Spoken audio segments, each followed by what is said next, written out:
I went through all the God of War games in 2025 back to back just to prove the people wrong who were saying they made Kratos weaker, they made him worse, they changed him in the newer games. And I'm so glad I did, because during this journey I understood the core of this story, as in what this is and was all about. God of War was not primarily about Kratos. It was about two forces which govern the living in real world, which are fear and hope, the yin and yang of all of us who are living, the two forces which help us survive and move forward at the same time. So you see, this is not just about God of War. It's about how fiction shows you things that are true to nature, many a times truer than the perception of reality itself. Because fiction in general has less restraints than the reality we live in, as it comes directly from the mind. And this is a place where a man is the most free, and that is what my channel is about, me helping you see that bridge of fiction and reality. Now let's get practical. Let's talk about uh, God of War. This is what you came for. This is why you selected this video in the first place, right? Now let me take you through my thought process, but first let me tell you how that thought processed in the first place. Story time. Once upon a time, there was this guy whose favorite game was God of War, and his favorite character also was Kratos. Flashback. It was just revealed that there is going to be a new God of War game after 10 years. And the guy, he was excited. He was very excited for the game. And he did play. He did get to play it along with the whole world. But when he went to the internet, he saw people tarnishing his favorite character Kratos. Basically, he heard the things people are saying, like they made Kratos worse, they changed Kratos, they made him weaker. The OG Kratos was much better and stronger, which the guy realized that all of these people did not really know the Greek Kratos. They did sure play the old games, but they didn't really understand the core of the games, because in his perspective, when he played God of War games were much deeper than just hack and slash. And then he set out on a journey to play all the God of War games, try to understand again, and then dish out to the world saying that, hey, you have been missing a lot. You played the game, but you did not understand the game as well. That is what he thought he would do, but he did not have the capabilities of playing all the games back then. End of flashback. But then, if I don't think you know, those were my ancestors, and their wills have been passed unto me. And today is that destined day, the day when I am going to fulfill the wills of my ancestors, to prove the people, to show the people what they were missing on, right? So let's begin. Buckle up, because this is going to be a long journey. To the people who say the newer Kratos was not similar to the old Kratos, as in just because there was this new guy, Cory Barlog, who was handling God of War, Kratos was then changed according to Cory Barlog's view. That's not the case here, because I know the newer God of War game took the heart of the old games, took the heart of Kratos into the newer games, and it's a perfect continuation of the game.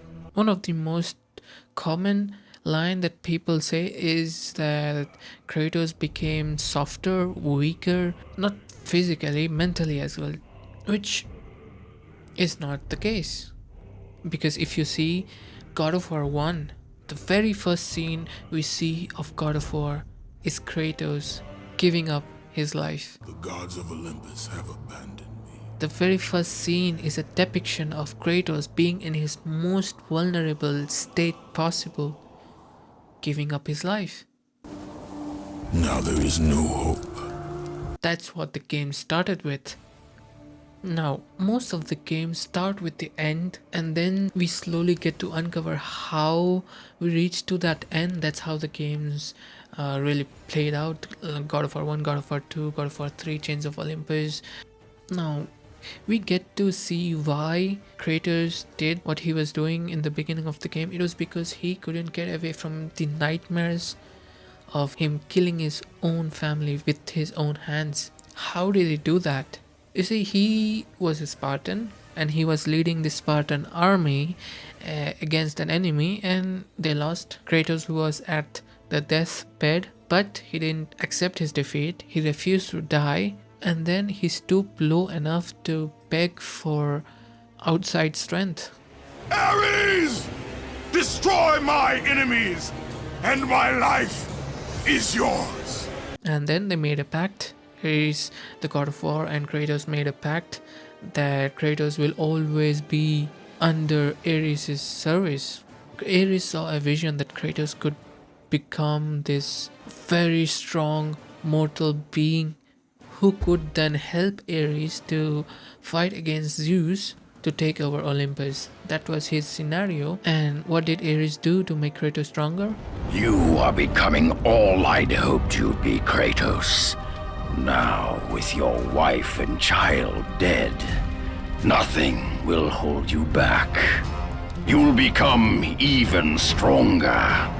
You will become death itself.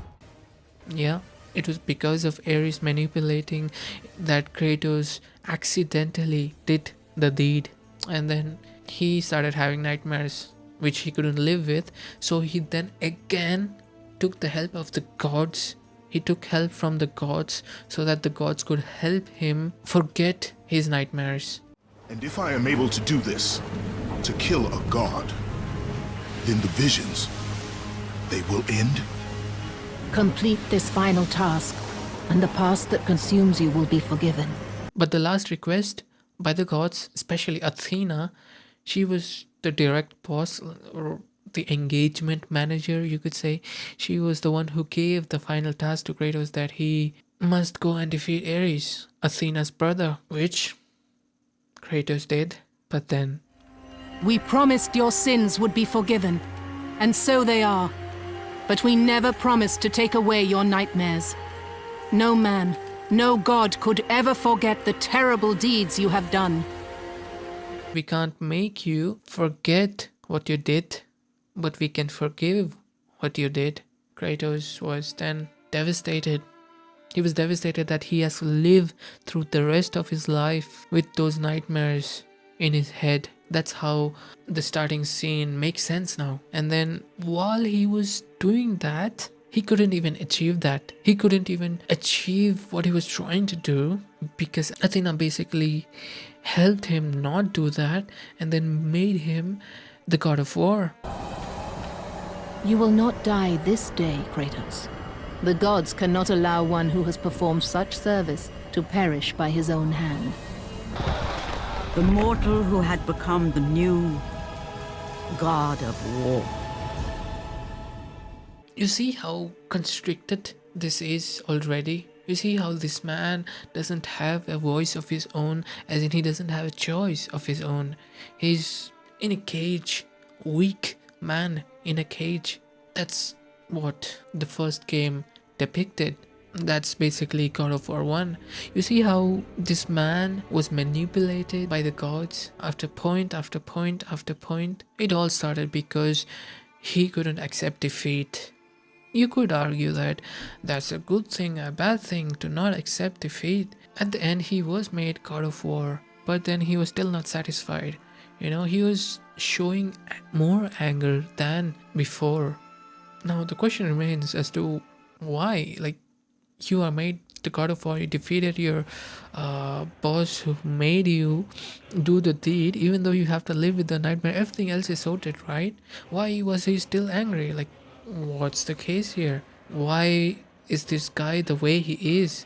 And, you know, I knew there was more to this than meets the eye. So that's when God of War 2 comes in. You see, as I was playing God of War 2, looking for answers related to Kratos as a character, I was slowly realizing that this whole thing might not be about Kratos, as in he's still the main character, but the story is much bigger than him.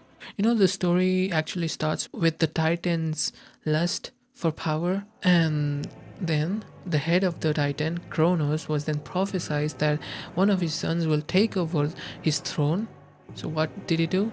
He started devouring all his children. So fearful was Kronos of the oracle's prediction that his own children would rise against him, that he decided to imprison them all in his belly. You see how this is the beginning of the story, the actual story? But then there was this one child who got away thanks to his mother, and that child came out to be Zeus, who then fought the Titans because of what the Titans did to his brothers, especially Kronos. He defeated all the Titans here. Then he went on and took over Olympus, and he punished most of the Titans. Now, Zeus also was now prophesied that one of his children would take over his throne and destroy Olympus in the process. Yet again, the cycle of fear continues. And he tried to kill Kratos, tries to take Kratos out of the picture, which he did. Kratos dies, but then he gets help from Gaia and literally crawls out from hell, and then goes on to defeat the Sisters of Fate. The sisters, the beings who control time, and also the ones who prophesied, and also the ones who, made all this mess. I mean, I won't blame them, they're just prophesizing things. It's the people or the gods who get prophesized, it's their actions.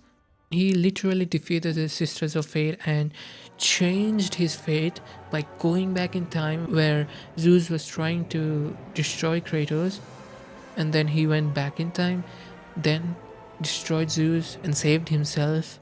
I mean, at the end Zeus did get away, but he goes back in time, gets all the Titans in the present to wage war against Olympus and Zeus. Zeus, your son has returned! I bring the destruction of Olympus! That's basically all of God of War 2. So you see, at the forefront, the story is not about Kratos, albeit he is the main character. It's not about Kratos. The story is something much bigger than him, right? The story has been going on before he even existed, and he just now has come into the story, and now we follow him, right? Which is what the next game is about.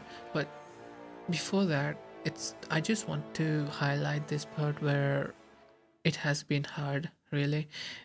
The decision I had to make after I finished God of War 2 is that I wanted to play God of War 3, which is the direct continuation of God of War 2, and I know that God of War 3 is one of the best games.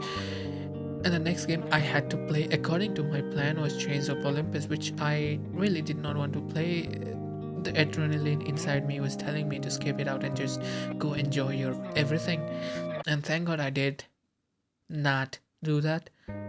I did play Chains of Olympus, which was released after God of War 2 but before God of War 3. And this story is a side piece, not immediate to the main story, but is still canon. This is where we got to look deeper into Kratos' choices or circumstances, his choice of helping the gods in order for them to help him back, making him forget his nightmares. He was a grieving man through and through, and you could say he was broken. Yet again, the gods took advantage of that and him. Kratos, there is not much time. Olympus needs you. What's new? Nothing's new, really. They made him do their own biddings. One of the most important aspects of this whole series takes place in this particular game where Kratos talks about his choices. I will serve them! And they will keep their promise to free me from my past! You see, while the gods were taking advantage of him, it's not like Kratos did not know that he realized, he actually knew the gods were taking advantage of him, but hoped that even if they did, they would actually help him at the end of the day. And in his own words, It is all I have, Atlas! it's his only choice left. I'm so glad I did play this part, because I can now see more into this character who was supposed to be so strong from the outside eye, yet is so broken that he does not have command over his own choice, basically his own identity. So now you tell me, does this version of Kratos look stronger to you? A better version to you? The point is, this version of Kratos is definitely not stronger. Heck, he could not even kill himself, for God's sake. I mean, the gods are the reasons he could not do that, because when he tried to, Athena pulled out and told, basically gave him the throne of God of War and told, you are not to die yet. You die when I say so. She did not say that directly, but that's what it insinuates, right? So yeah. And talking about the gods did much more than this, and he finally crashed out. Zeus! Is this how you face me, coward? He waged war against the whole of Greek pantheon, Olympus and Zeus in God of War 3. And let's keep it simple and straightforward, and let's get over with the topmost layer. Kratos won against all the gods, he killed all of them, he won. But is that why we're here? No, it's not why we're here. It's because God of War 3 has one of the most important things, basis the story. As in, when I say story, the first things which was introduced chronologically was the fear of fate, and this story has something which counterbalances that. We'll come to that soon, but let me give you a history of this, right? This mess, which started with the fear of fate, became much worse when the Pandora's box was opened in God of War 1 by Kratos. After thousands of years, Pandora's box was finally opened. The power of the gods unleashed. Where we learn that the gods themselves cannot open the Pandora's box without the key called as Pandora. We do not know how Kratos opened it himself without this key in the first place in God of War 1, which I think is a plot hole, or maybe I'm missing something. You guys may know about it, please let me know. But yeah, he opened the box. We don't actually see what was in the box, we just see a bright light, and Kratos suddenly grows in size equal to Ares and fights him, defeats him. But in this game, God of War 3, is where we learn from Athena that the box had two substances. I can't say if it was physical or magical, we don't know the state of the matters. It's one was fear, the other, well, wait a second. Before that, what happened with fear, the thing which was there in the box, was that once he opened the box, fear released all over the world, and it latched onto Zeus, and he was affected the most. When you open the box, you release the evils to the gods. Zeus himself fell prey to the dark evils. This is why he became so enraged and obsessed with your death. He was consumed by the evil, fear.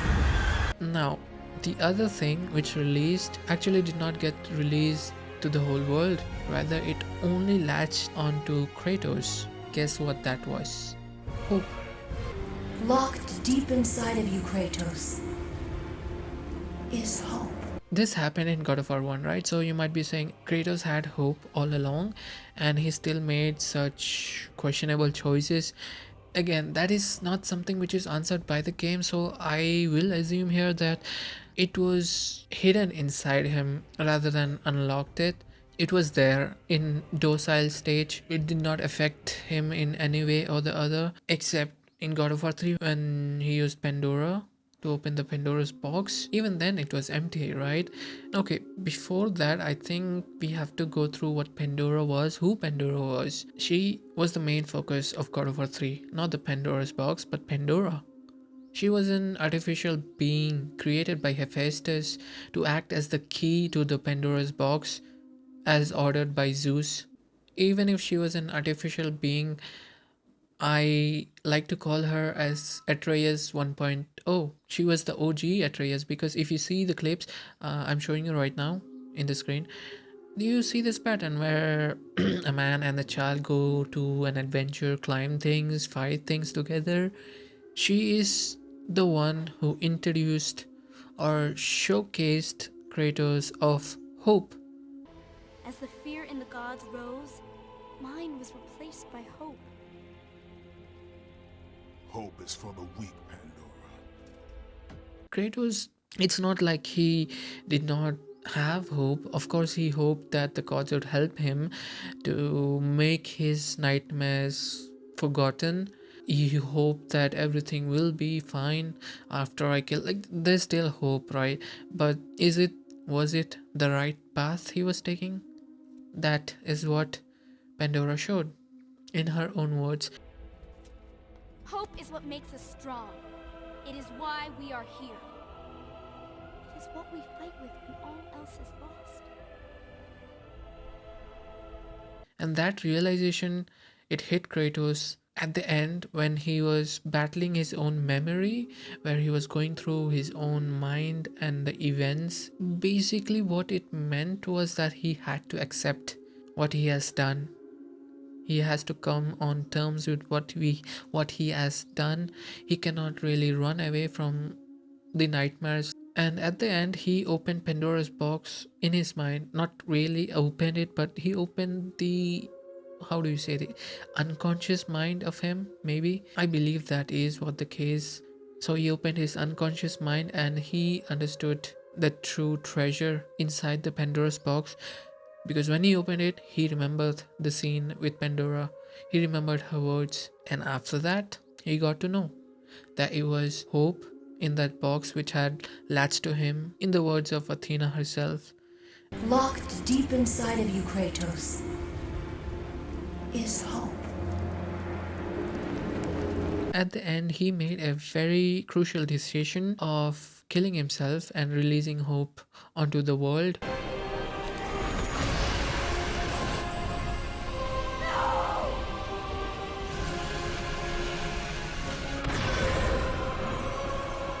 I mean, Athena was begging him not to do because she wanted it for herself. You owe me this, Kratos. This is what the whole series was about, primarily. It was about fear and hope. You know, the story doesn't end here. Chronologically, it does end in God of War 3, but Kratos' story does not end here because there's so much more to his character, which we see in the upcoming games. The next game, which is Ghost of Sparta. You see, we get to see the past of Kratos here. He had a brother named Deimos, both of whom were Spartans. Don't let your guard down, Deimos! You are a Spartan, are you not? Yes, Kratos. Let me ask you this. What is a Spartan known for? It's their battle prowess. Now, guess what happened? The gods kidnapped his brother in front of his own eyes, and he could not do shit.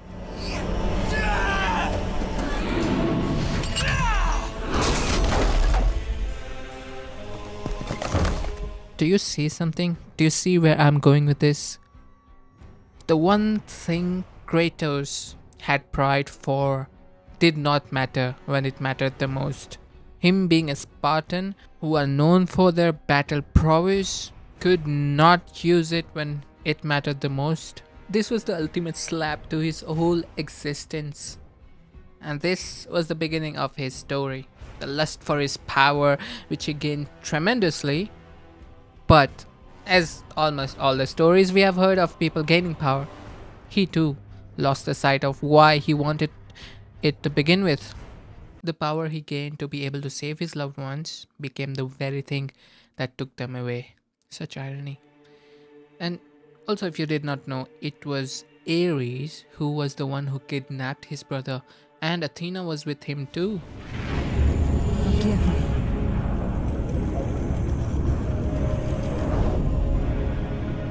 You were there.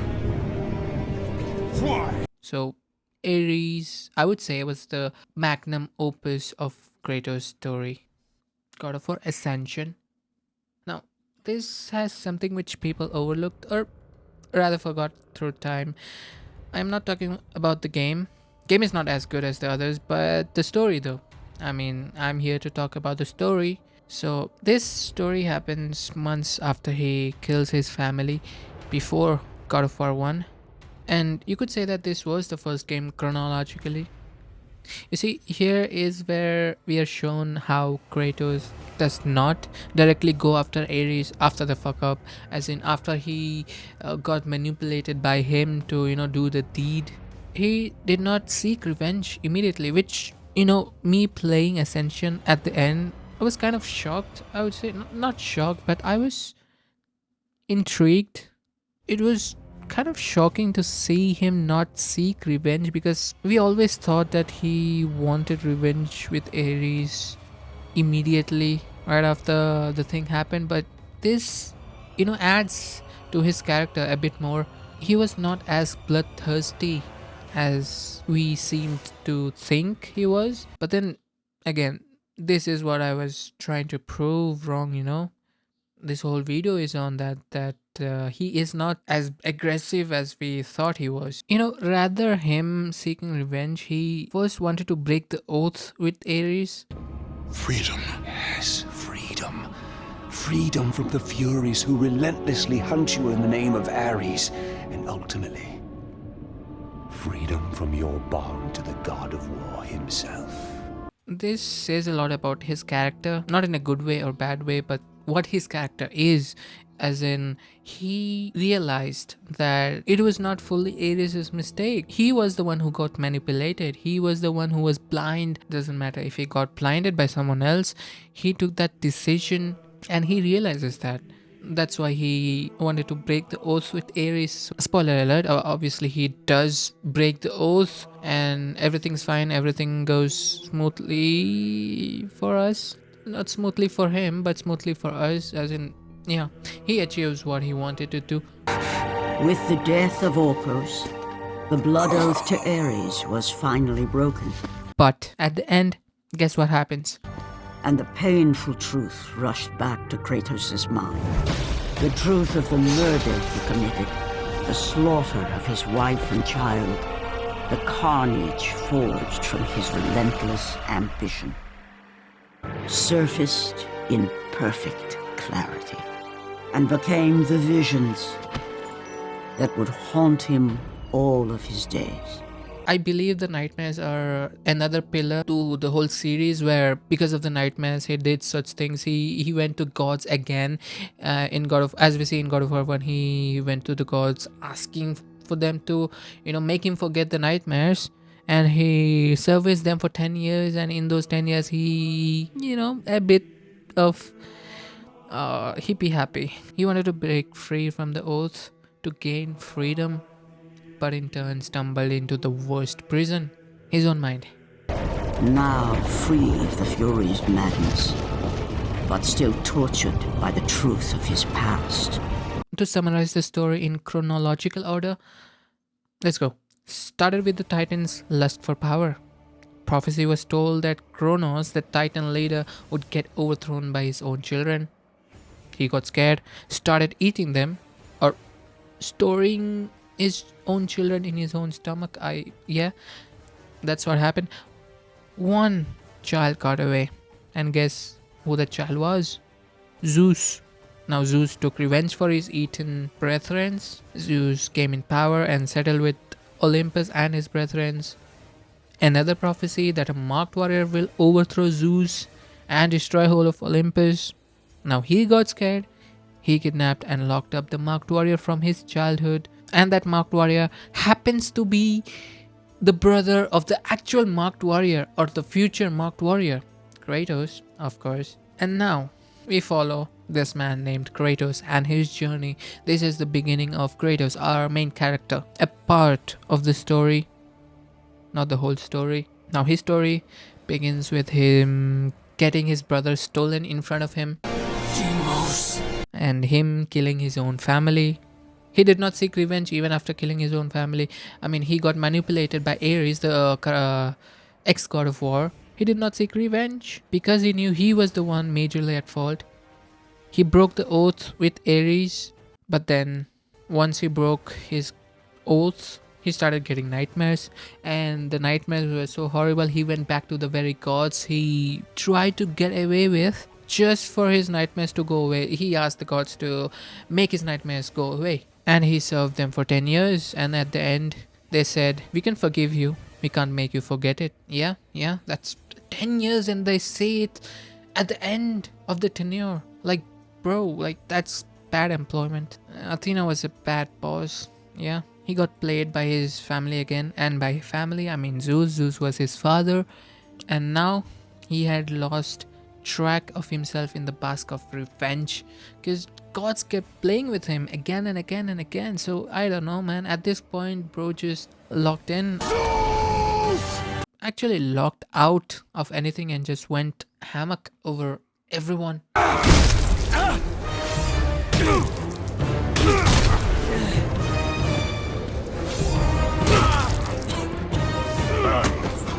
But then Pandora came in. She was kind of his family. I mean, I would say she was the family he needed. Not directly the blood descent of himself, but you know, I consider Pandora his daughter. I don't know about y'all, but yeah. So at the end, family was what made him lose track, and family was what brought him back on track. It's a beautiful circle from having no hope and giving up his life to now having hope but still giving up his life so that he could share that hope with the whole world. Yes. After everything, you came back full circle to sacrificing yourself. I did not know all this from the beginning, obviously. When I was making this video, when I was making this script, I started realizing things. I started making patterns. Not making patterns, recognizing patterns. One more thing is that the reason why many thought that they made Kratos soft in the newer games was because all we, yes, including me, all we ever did was only look at his actions and not the reason for the said action. Now, don't get this wrong, okay? This is not about overlooking his horrible actions. Rather, it's about understanding the root cause of it. After looking at all the events, Kratos always cared. He always had that soft spot. Calliope! Father? My child. He told me to never talk to you again. He told me if I did, he would hurt you the way he hurt my father. He won't. The newer games only showed his true character. They just brought his actual character to the forefront. You see where I was going with this? And how did that happen, you may ask? The one thing that broke him and the one thing that made him be and do better, obviously, family. Atreus and Faye in the Norse saga now. His new hope, inspired directly from Pandora in God of War 3. I like to call Atreus Pandora 2.0 because have you ever seen this? The child makes Kratos do better. I didn't know what to do! You left me here! Again! Why don't you care? Think better, walk better. I don't know. I know. I'm telling you. Have you seen that before? Yes. Yes. I have. When he was with Pandora in God of War 3. Pandora helped Kratos see the right path. Now Atreus is making Kratos walk that path. I am sorry.